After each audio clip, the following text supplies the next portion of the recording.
Assalamualaikum warahmatullahi wabarakatuh. Izin memperkenalkan diri, nama saya Fazlur Deul Haq Nurledi dari kelas 12 IPA 5. Di sini saya akan menjelaskan sedikit mengenai materi atom pada fisika. Atom adalah suatu satuan dasar materi yang terdiri atas inti atom serta awan elektron bermuatan negatif yang mengelilinginya.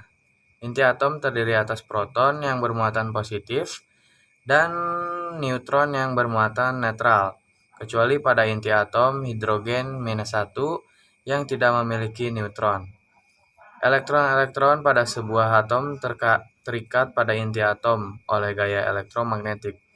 Sekumpulan atom demikian pula dapat berikatan satu sama lainnya dan membentuk sebuah molekul atau yang mengandung jumlah proton dan elektron yang sama bersifat netral. Sedangkan yang mengandung jumlah proton dan elektron yang berbeda bersifat positif atau negatif dan disebut sebagai ion. Atom dikelompokkan berdasarkan jumlah proton dan neutron yang terdapat pada inti atom tersebut. Jumlah proton pada atom menentukan unsur kimia atom tersebut dan jumlah neutron menentukan isotop unsur tersebut.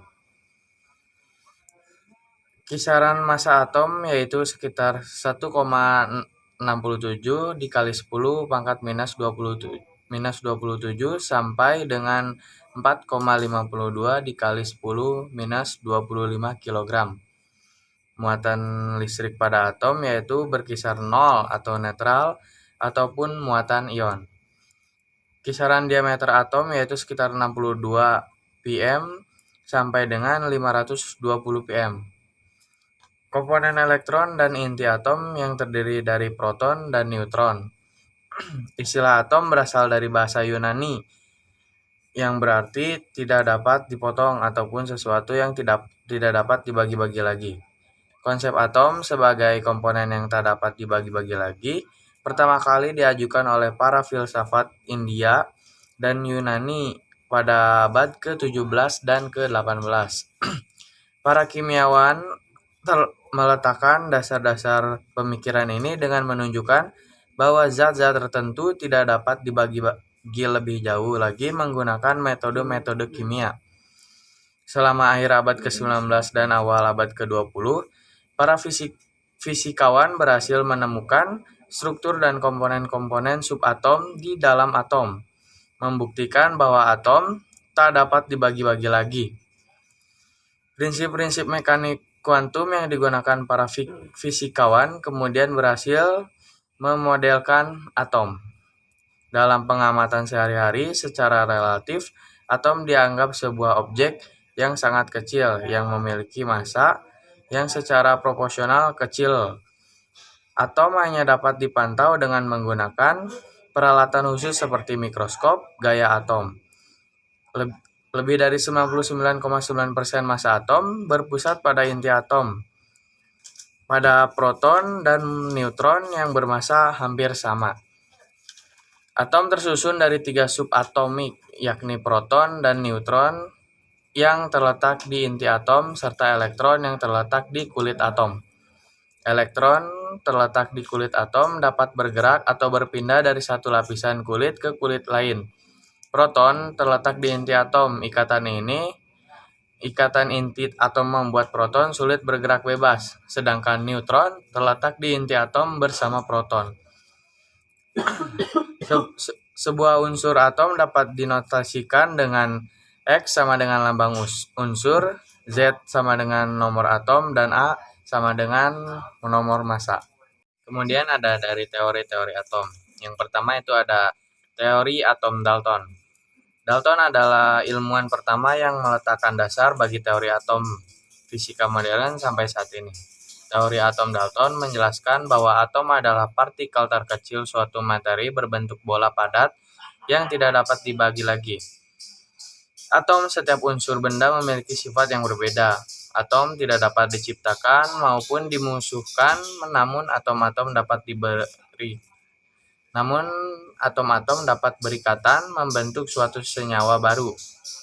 Pembentukan senyawa atom selalu memenuhi hukum Lavoisier atau massa zat sebelum dan sesudah reaksi adalah tetap, dan hukum Proust atau perbandingan massa atom-atom pembentukan suatu senyawa selalu tetap. Yang kedua itu ada teori atom Thomson. Pada tahun 1897, J.J. Thomson menemukan partikel bermuatan negatif pada atom melalui eksperimen tabung sinar katoda dan tetes Millikan. Secara lengkap, teori atom Thomson mengungkapkan bahwa atom adalah bola pejal padat yang di dalamnya tersebar muatan positif dan elektron yang bermuatan negatif, sehingga saling menetralkan satu sama lain. Model atom J.J. Thomson disebut roti kismis atau plum pudding. Yang ketiga adalah teori atom Rutherford. Rutherford bersama Geiger dan Marsden melakukan percobaan hamburan sinar alfa yang ditembakkan pada lempeng emas tipis. Sinar alfa adalah sinar radioaktif yang bermuatan positif. Dari hasil percobaannya, mereka menemukan bahwa sinar alfa yang diteruskan artinya sebagian besar dari atom adalah ruang kosong. Sedikit sinar yang dipantulkan artinya sinar menumbuk inti bermassa, dan sebagian lagi dibelokkan yang artinya inti atom juga bermuatan positif sehingga menolak sinar alfa. Partikel subatomik bermuatan positif ini kemudian disebut proton. Rutherford kemudian menggambarkan model atomnya yang disebut model tata surya. Yang keempat adalah teori atom Bohr. Teori atom Bohr mengatakan bahwa elektron bergerak dengan lintasan stasioner melingkar yang mengelilingi inti atom.